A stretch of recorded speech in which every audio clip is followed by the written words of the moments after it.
Set చేసుకోవాలి, మళ్ళీ కష్టపడాలని set చేసుకోవట్లేదు. సో దయచేసి గోల్స్ సెట్ చేసుకోండి. ఎందుకంటే ఇన్ ద ఇయర్ ఆఫ్ 1979 చెప్పండి గట్టిగా, ఏ ఇయర్?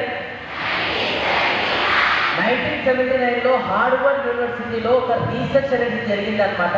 ఆ రీసెర్చ్ ఏంటంటే ఒక థౌసండ్స్ ఆఫ్ స్టూడెంట్స్ ఒక హాల్లో ఇలానే కూర్చోబెట్టేసి అందరికీ పేపర్ పెన్లు ఇచ్చారన్నమాట, గోల్స్ రాయమని చెప్పేసి. తర్వాత పేపర్ పెన్ను రిటర్న్ తీసేసుకున్నారు. అప్పుడు తెలిసింది 84% గోల్స్ సెట్ చేసుకోలేదు. అంటే పేపర్ పైన రాయలేదు, ఎందుకంటే అలా లేవు. 13% అనేది మైండ్లో గోల్స్ ఉన్నాయి, పేపర్ పైన రాయలేదు. 3% మాత్రమే మైండ్లో క్లియర్గా గోల్స్ ఉన్నాయి, పేపర్ పైన కూడా రాశారు. అండ్ 10 years తర్వాత ఇదే ఇయర్ ఆఫ్ చెప్పండి, ఏ ఇయర్?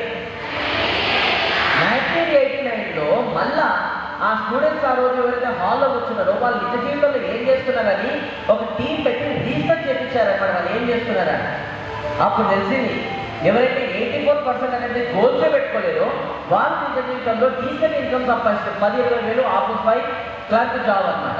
అండ్ ఎవరైతే 13% అనేది మైండ్లో గోల్స్ పెట్టుకున్నారో పేపర్ పైన పెట్టుకోలేదో వాళ్ళు వీళ్ళకన్నా 2 నిమిషాలు అనేది ఎక్కువ సంపాదిస్తారు. 10,000 సంపాదిస్తారు, 20,000.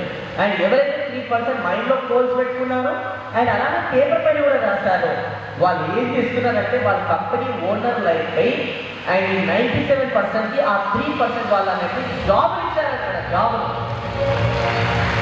ఎంత చూడాలి. అండ్ వీళ్ళకన్నా 10 ఎక్కువ సంపాదిస్తున్నారు. ఇప్పటికైనా అర్థం చేసుకోండి. మీ పక్కన కూడా ఫ్రెండ్స్ కూర్చొని ఉన్నారు, గోల్స్ పెట్టుకున్నారు అనుకోండి, వాళ్ళకి మీరు జాబ్ ఇస్తారు. లేదంటే వాళ్ళు పెట్టుకుంటే మీరు వాళ్ళు మీకు జాబ్ ఇస్తారు. So choice yours. So goals పెట్టుకోవడం ద్వారా బెనిఫిట్స్ చాలా ఉన్నాయి. బెనిఫిట్ నెంబర్ 1 వచ్చేసి ఏంటంటే మీకు రైట్ డైరెక్షన్ అనేది ప్రొవైడ్ చేస్తారు. రెండోది వచ్చేసి ఏంటంటే gives you focus, overcome procrastination, keeps you motivated and improves productivity. Future కూడా బెటర్గా డిజైన్ చేసుకోవచ్చు. ఎర్లీ మార్నింగ్ ఎందుకోసం ఇవ్వాలన్న ఒక క్లారిటీ కూడా ఉంటుంది గోల్స్ ఉంటే. అండ్ అలానే ఎవ్రీడే ఇంకా బెటర్గా మారుతారు. అండ్ ఫైనల్గా గోల్స్ పెట్టుకుంటే చాలా హ్యాపీగా ఉంటారు. ఇన్ని గల రీజన్స్ ఉంటాయి గోల్స్ పెట్టుకుంటే బెనిఫిట్స్ అనమాట. సో ఇప్పటికైనా పెట్టుకుంటారా మరి? ఎలా పెట్టుకోవాలి? Short term, mid term, long term. రాబోయే 1 yearకి సంబంధించిన గోల్స్ పెట్టుకోవాలి, రాబోయే 10 yearsకి సంబంధించిన గోల్స్ పెట్టుకోవాలి, రాబోయే 10 yearsకి సంబంధించిన గోల్స్ పెట్టుకోవాలి. మీ జీవితంలో మీకు ఏవైతే కావాలనుకుంటారో మొత్తం కూడా ఒక చార్ట్ తీసుకొని వాటి పైన రాసేసి మీ దృష్టి ఎక్కడైతే ఇంట్లో పడుతుందో, రూమ్లో ఎక్కడైతే పడుతుందో అక్కడ అతికించుకోవాలి. దీన్ని అంటారు లా ఆఫ్ అట్రాక్షన్ అని కూడా.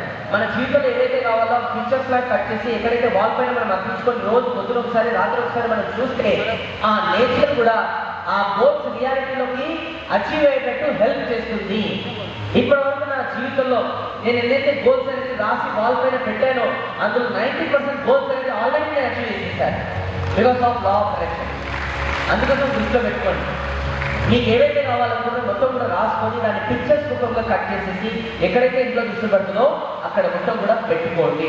అది మీకు మంచి మార్క్స్ కావచ్చు, లేదంటే మంచి ఏదైనా డ్రెస్ కావచ్చు, లేదంటే కొంచెం డ్రీమ్ కంపెనీ జాబ్ కావచ్చు, కంపెనీ కావచ్చు, ఇంకా మీకు కార్ కావచ్చు, బైక్ కావచ్చు, ఏదైనా కావచ్చు. మీ జీవితంలో మీకు ఏం కావాలన్నా మొత్తం కూడా తీసి అక్కడ అర్పించుకోండి. రోజు పొద్దున ఒకసారి చూడాలి, before going to the night sleep అప్పుడు ఒకసారి చూడాలి. ఓకేనా? రెండో పాయింట్ మైండ్ సెట్. ఎవ్రీబడీ సే మైండ్ సెట్. ఇది చాలా ఇంపార్టెంట్. గోల్ సెట్ చేసుకోవడం ఒక ఎత్తు అయితే మైండ్ సెట్ పైన వర్క్ చేయడం అనేది ఇంకో ఎత్తు.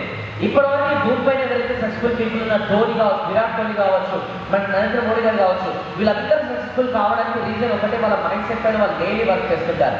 అందరి జీవితంలో ప్రాబ్లమ్స్ వస్తాయి, కానీ కొంతమంది ప్రాబ్లమ్స్ని ఫేస్ చేసి సక్సెస్ఫుల్ అవుతారు. ఇంకా కొంతమంది ప్రాబ్లమ్స్ని ఫేస్ చేయడానికి గివప్ చేసి అక్కడనే వెళ్తారు. ఎందుకంటే మైండ్ సెట్. ఈ ఒక్క మైండ్ సెట్ చేంజ్ చేసుకుంటే మన జీవితం సెట్ అయిపోతుంది.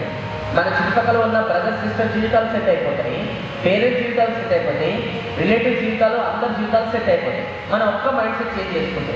ఈ మైండ్ సెట్ పైన చాలా డీటెయిల్గా మాట్లాడబోతున్నాను. గెట్ రెడీ పడ్డారు.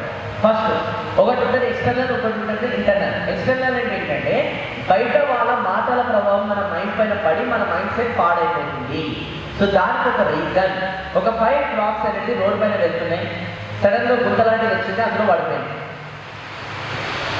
చాలా ట్రై చేస్తుంది బయటికి రావడానికి, 4 గివప్ చేసి అక్కడనే కూర్చొని ఒక్కటి మాత్రం ఇంకా ట్రై చేస్తూనే ఉంది.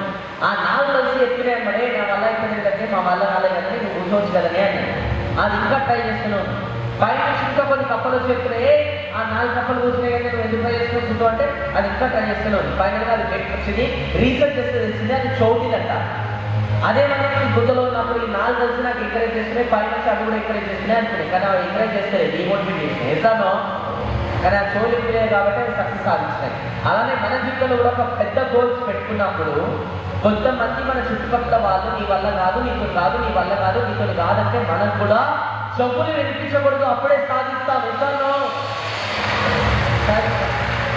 అంతేగాని నీ వల్ల కాదు, నీకు కాదన్నారు అనుకోండి, మనం వాళ్ళని యాక్సెప్ట్ చేసి కరెక్టే కదా నా వల్ల ఏదైతే నాకు నా ముఖాన్ని చేయలేదు అని అట్లా అనుకోవద్దు. వాళ్ళందరూ కాబట్టి చేసి చూపెట్టాలన్నమాట. ఓకే, అండ్ ఒకటి ఎక్స్టర్నల్ అయితే ఇప్పుడు ఇంటర్నల్ అనమాట. ఒంటరిగా ఉన్నప్పుడు మీతో పాటు మీరే ఎక్కువ మాట్లాడుకుంటారు, అండ్ ఆ మాటలు బట్టే లోపల ఏదైతే మీరు లోపల ఇన్ఫర్మేషన్ నడుస్తుందో దాన్ని బట్టే మీ ఫ్యూచర్ రెడీ అవుతుంది అక్కడ. చాలా మటుకు మనం ఒంటరి ఉన్నప్పుడు మన లోపల నుంచి నెగిటివ్ మాటలు వస్తాయి. ఇప్పుడు ఇది చదువుకుంటూ ఇది వస్తుందా, క్వశ్చన్ పేపర్ అనేది తప్పిస్తే నేను రాసిన తర్వాత వాళ్ళకి 3 బాగా లేకుండా నాకు మొత్తం కూడా కరెక్షన్ అనేది రాంగ్ వేసి తక్కువ మార్కులు వేస్తే ఎట్లనే ఉంటాయి ఆలోచన వేస్తాను. అప్పుడు మనం ఏం చేయాలి? ఇక్కడ గ్రేట్ మొహమ్మద్ అలీ బాక్సర్ ఆయన ఏం చేస్తున్నాడు చూడండి. I'm the greatest, I said that even before I know walk. అంటే నేను గ్రేటెస్ట్ అనేది బాక్సింగ్ లో అయిన తర్వాతనే గ్రేటెస్ట్ కాలేదు. నేను గ్రేటెస్ట్ రాకముందే ప్రతిరోజు అర్థంగా పోయి నాకు నేను గ్రేటెస్ట్ అని చెప్పుకునేవాడిని. తర్వాత ఒక రియాలిటీలో కన్వర్ట్ అయితే నేను గ్రేటెస్ట్ అయినా. నేను కూడా అర్థంగా పోయి వెళ్తావు, నీకు అంత సీన్ ఉంది, నీకు లోపల కాన్ఫిడెన్స్ ఉందని చెప్పుకుంటే రావాలి, అప్పుడే మనం చేయగలుగుతాం. ఓకేనా? చెప్పండి.